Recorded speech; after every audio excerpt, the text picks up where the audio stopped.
안녕하세요. 주식소녀입니다. 오늘 드디어 새로운 책을 나가죠? 작지만 강한 기업에 투자하라. 랄프 웬저가 쓴 책이고요. 새롭게 시작하려니까 설레네요. 오늘 이 책 한 장만 다룰 거예요. 이 책은 총 1장에서 12장까지 있는데요. 오늘은 1장 한 장만 다뤄볼 겁니다. 그러면 살펴볼게요. 1장 사자나라의 얼룩말. 만약 당신이 무리를 지어 이동하는 얼룩말 가운데 하나라고 하자. 그러면 당신은 얼룩말 무리 속에서 어느 곳에 자리를 잡을지 결정해야 한다. 이것은 매우 중요한 선택이다. 주변 환경이 안전하다고 생각한다면 최상의 자리는 무리의 맨 바깥쪽이다. 신선한 풀을 먹을 수 있기 때문이다. 반면 무리의 중간쯤에 자리를 잡으면 남들이 반쯤 먹다만 풀이나 말발굽에 짓이겨진 풀을 뜯어 먹어야 한다. 따라서 적극적이고 공격적인 얼룩말이라면 과감히 무리의 맨 바깥쪽으로 나가 신선한 풀을 배불리 먹을 것이다. 그러나 시각을 달리해보면 사자가 달려들 때도 생각해야 할 것이다. 무리의 맨 바깥쪽에서 신선한 풀을 배불리 먹던 얼룩말은 이럴 때 사자의 먹잇감이 될 수 있다. 반면 무리의 중간쯤에서 제대로 풀도 뜯어먹지 못했던 얼룩말은 안전하게 도망칠 수 있다. 은행의 투자 신탁부서나 보험회사 혹은 뮤추얼 펀드 같은 기관에서 일하는 포트폴리오 매니저는 절대 맨 바깥쪽에서 신선한 풀을 배불리 먹는 얼룩말이 될 수 없다. 이들에게 최적의 전략은 아주 간단하다. 언제든 무리의 중간쯤에서 머무르는 것이다. 대중들에게 인기가 높은 주식만 사들이면 결코 질책받을 이유가 없다. 오히려 높은 수익률을 올리기 위해 잘 알려지지 않은 주식을 매수했다가 예상과 달리 수익률이 저조할 경우 해당 펀드 매니저는 숱한 비난을 감수해야 한다. 두말할 필요도 없이 나는 장기 투자자로서 이런 중간쯤에 자리 잡는 얼룩말 철학은 결코 받아들일 수 없다.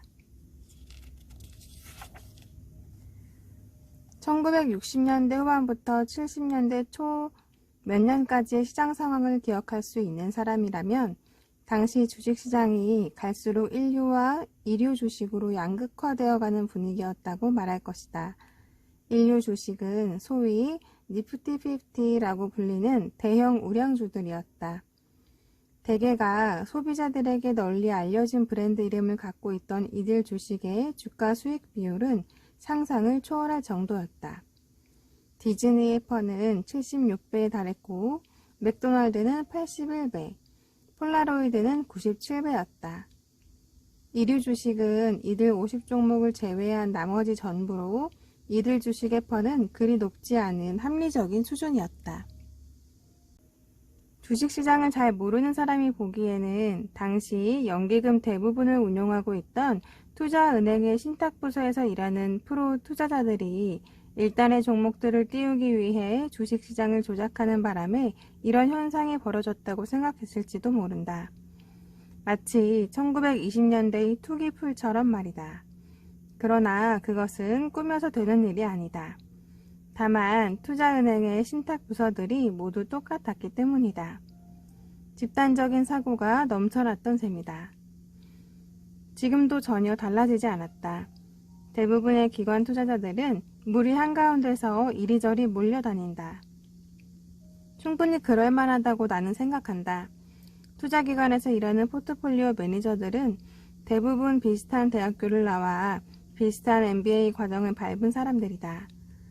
일단 은행이나 뮤추얼 펀드 회사, 보험회사, 투자 자문회사에 들어가 자금 운용을 담당하게 되면 이제 똑같은 보고서와 정기 간행물을 읽고 컴퓨터 모니터를 통해 똑같은 정보와 투자 의견을 접하며 똑같은 애널리스트와 증권회사의 법인 영업자를 만나고 똑같은 투자 설명회에 참석하며 똑같이 대형 증권회사의 움직임을 따라한다. 이들은 점심도 함께 먹고 메모한 것도 바꿔보며 서로 자신들이 생각하고 있는 것이 틀림없다는 사실을 확인시켜준다. 이들은 한결같이 멜빵바지 차림에 등이 없는 페라가모 구두를 신고 페리의 광천수와 레드와인을 마시기 시작하는 시점도 모두가 똑같다. 그러니 이들이 거의 비슷한 종목으로 포트폴리오를 구성하는 것도 놀라운 일이 아니다. 당연한 결과지만 그래서 이들이 짜맞춘 포트폴리오의 투자 수익률은 시장 평균을 크게 벗어나지 않는다. 대형 투자은행이나 뮤추얼 펀드 회사 같은 주요 기관 투자가들이 이런저런 종목군의 주식들을 기피하고 있다는 이야기를 들어봤을 것이다. 그러나 이들이 지금 기피하고 있는 주식이라 하더라도 내재 가치가 충분하다면 언젠가 이들이 다시 돌아와 그 주식에 아낌없는 찬사를 보낼 것이라는 점을 잊지 말아야 한다.